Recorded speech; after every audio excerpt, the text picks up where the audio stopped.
Our passage today from Isaiah 41, 8 through 13, is a very simple passage and part of a kind of a bigger discourse. And it's basically God speaking to Israel at an absolute low point in their history and telling them not to be afraid. And I think it's a good time to kind of talk about fear at this time of year. Tomorrow is Halloween. That's a time where we kind of almost celebrate and glorify being scared and, really kind of lean into that kind of those types of emotions and adrenaline rushes that come from that very act of being afraid.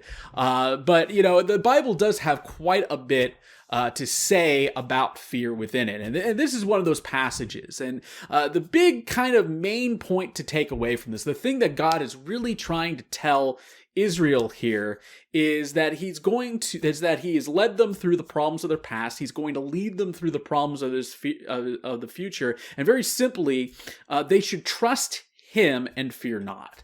And I think it's a really great message that even applies to us this day. We too should trust God with whatever is going on in our lives and fear not. We should believe that God is in control of our life and that he does have our best interests in mind in terms of, guiding our lives forward. And knowing that we have a compassionate God who loves us should give us comfort and strength whenever we are facing something. And I know that a lot of times that is easier said than done. And to be clear here, I don't think the call to fear not is a call like a sort of commandment, a law that we are supposed to follow, something where like if you are afraid in a situation, you are sinning against God. I think what God is literally saying here and wants to say to us in our own lives is that when you are facing something that is bringing fear into your life, that's fine, but just take some time to recognize who's on your side. It's the all-powerful, all-knowing God,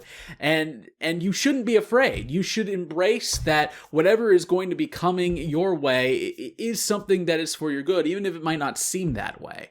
And knowing that, and being reminded of that can help you to kind of find an inner peace and an inner acceptance within that situation. And obviously that is easier said than done in a lot of cases, but it is doable. Another story that I love to consistently go back to here is Jesus praying in the Garden of Gethsemane.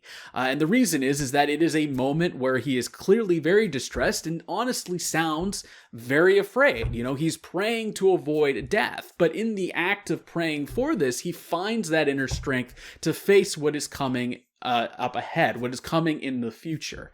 And we too can find that type of inner peace as well, as long as we pursue after God and just trust that whatever he is doing is going to work out for the best for everyone involved and is going to be in line with his will. And if we do that, we will find that we will be able to kind of overcome that fear and, live with that sense of peace that we all want in our lives.